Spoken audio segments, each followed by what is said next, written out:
What's going on, everybody? This is the blockchain backer bringing you the latest cryptocurrency news and analysis. And it's time for a weekend update. I hope that you guys are having a great weekend. Obviously, the prices are pretty wild over here in the cryptocurrency market, with Bitcoin taking a tumble last night and bringing the rest of the market with it. Bitcoin took a pretty rapid fall yesterday, falling a total of almost 15%. Then, shortly after the fall happens, of course, a narrative comes along with it. U.S. Treasury to charge several financial institutions for money laundering using cryptocurrencies from sources. Then, of course, retail traders will run with the narrative that people sold off because of a narrative. But the reality is, no retail traders, no anybody saw this narrative until after the dump had already happened. But the big question is, has Bitcoin topped at this point, right? Are we getting near the end? I've been trying to issue out all those warnings all week long that, look, Bitcoin is really high. We hit $65,000. The thing is, a lot of people were lured into this market at really high prices for Bitcoin, so they don't want to hear that, right? I thought this was a really good tweet that Mr. Whale, or at Crypto Whale, had posted over here on Twitter just a day or two ago, and he says,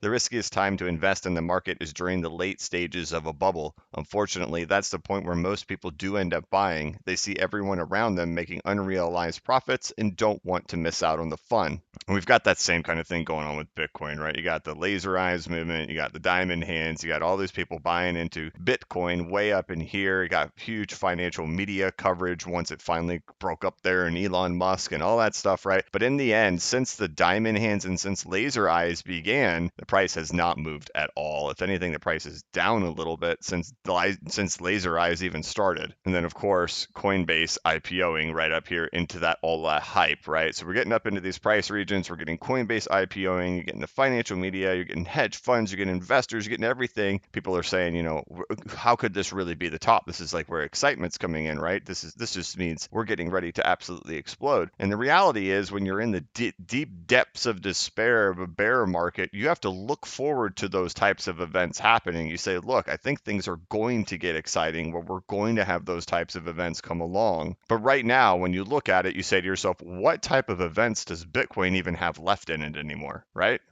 What are we looking for? I mean, we're just looking for the next Elon Musk to say that they're going to buy it. We're looking for Bank of America. We're looking for Chase. What are we looking for to come out and say that they're adding it to their balance sheet, and will that make any type of difference, right? Maybe, maybe not. But from a narrative perspective, I don't think we're looking for a whole lot more out of Bitcoin, especially with Coinbase IPOing up here. And in the end, a lot of people are going to try to hold on to that very tip top to say they were the ones that sold the top. I've always warned, you're not going to be the one to sell the top. I'm not going to be the one to sell the top. But what we do know is that the Bitcoin price is very, very high. Now, the question is, was that the move? Was that the one that tells us the top is already in? And I'll tell you the things that I'm looking for to see if it is or if it isn't the top yet. Things that we could see, right? We haven't reached out as far as we have in the previous cycles yet. We haven't reached out to a full 4.236 Fibonacci extension yet. We're close. We've gotten up to $65,000. We're looking at about, 10% or so to finally get there. After rising since March, we've risen a total of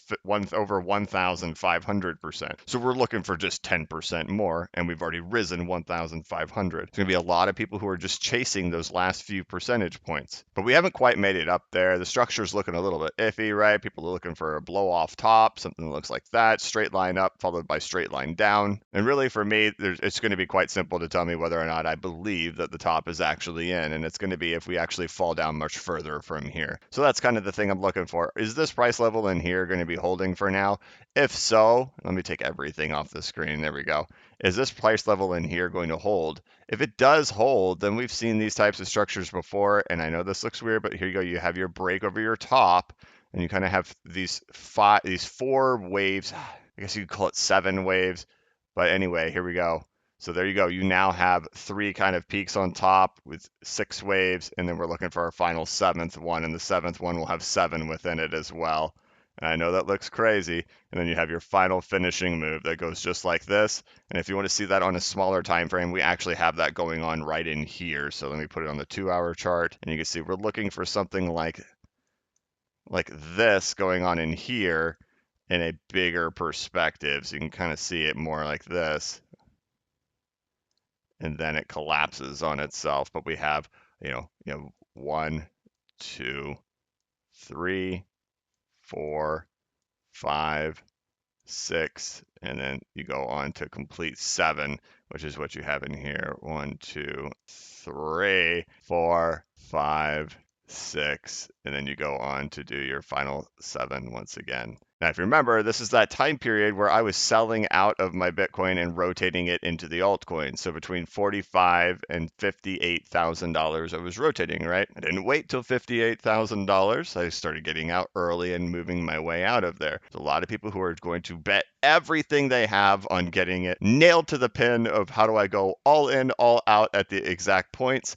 I don't even attempt to do any of that. I do it gradually, because these can become so complicated. And if we do have something like that going on right in here, maybe this thing does recover, right? Maybe we do see that and we just kind of march our way up and then fall all the way down. I'm not measuring price levels. I'm not saying we're going all the way up to 86, but that's just from a structural standpoint. That's what these things can look like. However, that would be different from what we've seen in each of the last bubbles that Bitcoin has done. In each of the last bubbles of Bitcoin, this has been what the topping structure has looked like right in here. Secondly, we reached up to $65,000. We had the Coinbase IPO on that day too. So I don't know. It's hard for me to know right now. I've been issuing warnings all week that I've never been more nervous about Bitcoin than I am right now. And from an investor standpoint, I cannot consider Bitcoin a buyable asset for myself. And that, of course, will be met with thumbs down, anger, frustration. I see the comments. People have been sold this idea from financial media and from certain personalities on Twitter and YouTube that we're going to 300,000. If you want to believe that, go believe it. But I am following a plan for myself right here, and my plan tells me we're not going higher than, 83. If it even does recover from here, I don't think it's going higher than 83. We're right up here in the zone. And the thing is, if this price level in here can hold itself and it can start to recover from here, that's a pretty good sign that maybe we are going to go on and set some new highs. However, if Bitcoin does crumble through these price levels and it does take out this low over here, and it does keep on coming down, that's a really good sign that Bitcoin's top is already in, essentially finding its way back down to, the $40,000 to $38,000 price level. So which one is it doing, right? We don't really have the answers right now. Here's some optimistic things, right? First of all, it did hold this support level throughout the night, right? And it's only been, 7 to 10 hours since all this stuff began. One of the things we've talked about over the last couple of weeks, right? We've talked about how there was clear indications that when Bitcoin started its crash, several altcoins started really taking off into that crash, right? Well, we don't see that happening right now yet, right? We don't see XRP taking off, and we know that in 2017 and in 2013, when the top of Bitcoin came in and Bitcoin started to crash, we saw XRP take off into the crash. So we don't see that happening here yet, right? So there's kind of a check mark for maybe the top of Bitcoin isn't in yet. 2, it hasn't reached out to a full 4.236 Fibonacci extension. Once again, another positive thing that maybe the top of Bitcoin is not in yet. And 3, from a cycle perspective of how 2 previous cycles have worked, we can see that has not quite reached all the way out as far as the previous ones have. Another check mark for maybe the top isn't in yet. So what do we see? We see we haven't reached out a full 4.236 Fib extension. We haven't reached out like we have in the past. And again, the reason why we keep pointing to this thing is, 1, we've had 2 cycles of this exact same length. Also, we have this exact correction taking place from 2017 through 2020 that was exactly the same as what happened back in here, right? So looking for a similar breakout. We saw the same structure happen back in here in 2013 where Bitcoin broke out first and did not bring the altcoins with it. But as Bitcoin got up near its top, we started to see a lot of the altcoins take off as well, right? So what are we seeing? We're seeing a lot of these altcoins take off up in here, right? It's blatantly obvious. We've been in an alt season for this last couple of weeks. Dogecoin pretty much tells you the story because there's your 2017 bull run. So things are looking very similar to what happened in 2013, yet we haven't had the full reach out or the full extension at this point, right? And at the same time, if this is the beginning of the fall for Bitcoin, we have seen in previous cycles that some altcoins take off into that fall. So did that happen here? No, it didn't. Everything fell at the exact same time. I've shown this many times right in here. When Bitcoin started its fall in 2017, you can see that XRP started surging into that moment in time, which then led, of course, to the rest of the XRP bull run back in 2017. Then in 2013, in the bubble that took place 8 years ago that popped when Bitcoin reached its top and started falling, what happened with XRP during that exact time period? XRP started taking off. So we're not seeing that happening right now. So when I look at it closer, I say, a lot of that story is going to get told right down in here. Are these price levels going to crack? And are we going to see the price go way down here?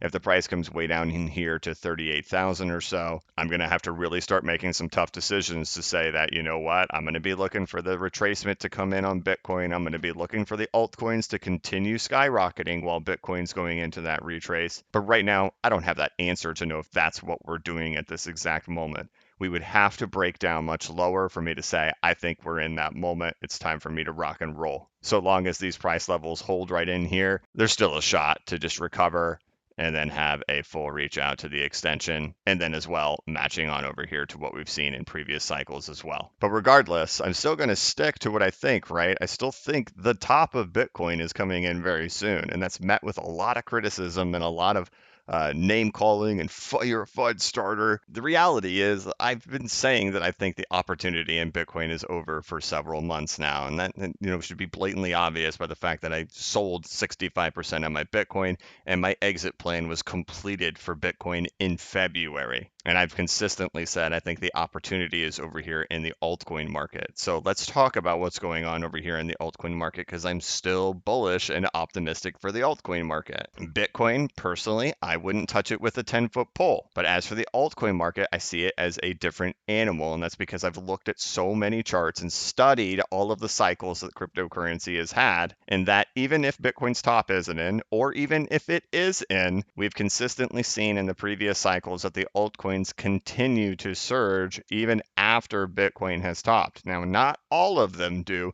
but for the most part, a lot of them still go on to continue setting new highs and do their full runs, like I just showed you for the XRP price chart. So if you're looking for a little bit of relief on what to think is going on here with the altcoin market as the altcoins are pulling back tremendously with Bitcoin, we just have to look at the structure of this. And I posted this over here on Twitter late last night as I got out of bed. I did not fall asleep till 1:30 in the morning, got up at 6 a.m. I'm running on 4.5 hours of sleep to get this out to you guys on a weekend. But the thing is, it looks like a very regular structure on here, and I'll point you over to Ethereum, and I'll point you over to the Dow Jones here in a minute. But one of the things we've been talking about a lot with the total altcoin market cap is that it broke out into an all-time high with a double tap on top of the all-time high, right? If you've been subscribed to this channel for a month, 2 months, you've heard me say that many, many times, a double tap on top of the all-time high. And you've seen me point to Ethereum, you've seen me point to Bitcoin, you've seen me point to the Dow Jones Industrial Average, that's normal that you have a double tap on top of the all-time high. And then what happens is you end up breaking away from it. But the people who have really been with this channel have heard another term way too many times. It probably annoys them at this point, is the double tap back test. And it's very common and very normal that after you double tap on top of an all-time high, you have a big breakout and then you go back to test that double tap area, which is what I have reflected here on the total altcoin market cap. I've also shown this to you multiple times over here on the Ethereum price chart back in 2017. Ethereum topped in June of 2017, ended up breaking out in November of 2017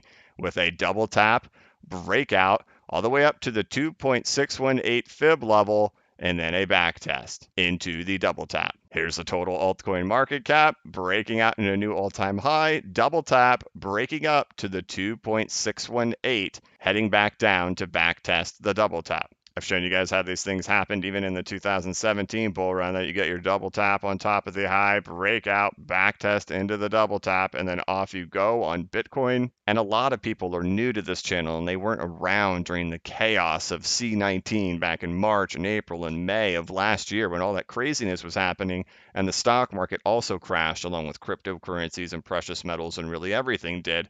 But look at the level that it pulled back to for the Dow Jones. It pulled back right down to the double tap area. I consistently remained bullish on the stock market that it was going to go on to set new all-time highs. We had a lot of the Great Reset. We're at the start of the new Great Depression. It was very popular to be a massive bear on the market, but I consistently said we're going to go on to set new all-time highs because of this phase we're in right now on the Dow Jones, and that it looks just like Bitcoin did back when Bitcoin was like 7 grand in 2017, and that this was nothing more than a double tap backtest with a really great narrative to go along with it to print a lot of money. But it's totally normal to see a double tap backtest after you've double tapped the all-time high and broken away from it. And this has been a really good example for me to continuously go back to, is this Ethereum chart to show it. And it is pretty neat to see that Ethereum did it from the same price level, this 2.618 fib level, to go back to do its double tap backtest, which is the same price level we're seeing it happen from on the total altcoin market cap right now.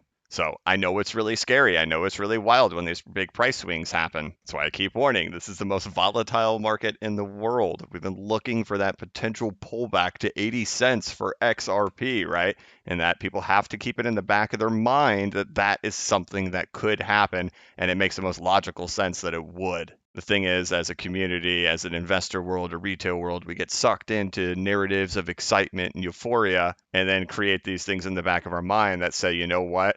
I will buy right now because I don't care what happens if the price does fall. But what did we say? We said if the price fell, the narrative would change. What just happened, right? US government charging financial institutions for smuggling money with cryptocurrencies, right? Narrative change. Hello. The best thing about that narrative change, of course, is that narrative was released after the price fell. And we did it from a technical level. So in my opinion, it's something just to shake out retail investors. The price move that we're seeing is technical. A little confusing over there on Bitcoin, but looking at the altcoins, this provides me reassurance. This makes me feel good to look at something like this. And then I say, well, is XRP doing anything completely unusual that we didn't talk about it, right? It's like, are we getting completely surprised here? Nope, not at all, right? We showed this so many times over the last 2 weeks. Painful for those who weren't prepared for it. I told you guys I wouldn't day trade it. I'm in it right there. I'm taking that big loss right there. It doesn't bother me. And it's because I'm experienced in this market. And a lot of people who watch this channel are very experienced in this market at this point, that they've ridden through a lot of this stuff and really still celebrating that they have $1.31 XRP in their bags right now. Because it was not too long ago, a mere 4 months ago, that XRP was 17 cents. But to get here, to get to these price levels, to $1.31, you can see the volatility we've had to go through just to get to right here. That is what cryptocurrency is. It is the most volatile market in the world. And in the 2017 bull run, which is the fractal that I do have posted right on here, this move that occurred right in here, 60% loss. Keep talking about that, right? It's all good and it's all gravy until it finally comes and happens, right? But I keep my mind on the big picture. And the big picture for me is that the altcoin market is still going to continue going up. Even if Bitcoin crashes at this point and it doesn't find that support level, it doesn't go on to hit 72, 80, 83, whatever. I still look to that altcoin market, which to me is doing a regular structural move, coming back to backtest the double tap breakout, which we've seen in the Dow Jones and what I just showed you in Ethereum. And XRP is not catching us by surprise here, right? We broke through a 3-year resistance level. It's very normal to come back down and backtest that resistance level. And whether or not we're going to make it all the way back down to that level, we'll find out together. But it's definitely not catching me by surprise that we're seeing a pullback, and a large one, right? For the last 6 months, I've been making videos saying we're looking for $2. We got to $1.96. We're having a pullback. That's normal. But I keep the big picture in mind. I'm waiting for the big moment. And just like every moment that we've gone through to get to here, whether that was C19 back in March of 2020, whether that was the SEC crash, whatever it was, all the chaos we've all been through, we'll get through this one together too. And I'm still fully long this market. And I promise you, once I start pulling money out of this market, I will let you know. But my confidence is unshaken for the altcoin market. And I still think for a lot of these altcoins, including the XRP price chart, that the best is yet to come. So again, for Bitcoin, looking to see if the support level holds. If it doesn't hold and we get a big old move back down to below 40K, well, that means to me that it seems very probable that the top of Bitcoin is already in. If we do end up holding this level and shuffling our way back up to these price levels, that's a good sign that, hey, there's still a little bit more grinding to the upside that still has to happen. As for the total altcoin market cap, still just pulling back down in here for me. I'm not touching anything. I'm not doing any type of day trading down in here after this price has fallen. I'm good. I just sit back and wait. And for XRP, I'm just waiting for that next move, right? Are we almost there, guys? Are we like really almost there? Like the big moment, that big grand finale that some of us have been waiting for years for. If all this is true, then you can see it for yourself. We're not too far away from the big show, the big event. But for me, for the rest of the day, this is where I will find my zen. This is where I will find my peace by looking at the total altcoin market cap and understanding that we have double tapped on top of the all-time high, and double tap back tests are totally, totally normal. And that's how I will get through and enjoy my Sunday, regardless of whatever type of red chaos we see happening over here on the right side of the board. But all right, guys, that's going to wrap it up for this one. I hope that you guys have a great weekend. And I know it's been real chaotic, but I hope showing you a lot of this stuff maybe brought a little bit of peace to you, a little bit of zen to you as well. So I hope you enjoyed this video. Thank you so much for watching. If you'd like, you can check out my website over here. It's bcbacker.com. This is my course where I deep dive into the previous Bitcoin bull runs and the different altcoin market cycles, tying them all together to show when the previous alt seasons have happened within the Bitcoin cycles. I talk about rebalancing. I talk about my exit plans. I talk about mathematics, percentages, all that good stuff. I added an update in here recently. I also added another update way back in here where I talk about a lot of different altcoins. This one's 35 minutes on March 31st. And you can check this out over here on bcbacker.com. You can follow me over here on Twitter at bcbacker. And I want to thank you guys so much for watching my channel. If you could, please like this video and give it a thumbs up. If you're new to the channel, please subscribe and hit the notification bell so you can be notified of when I create new content and when I go live. As always, this is not investment advice and I am not a financial advisor, but if you ever need a pick-me-up or a little bit of reassurance, just remember that the blockchain backers got your back. Have a good one.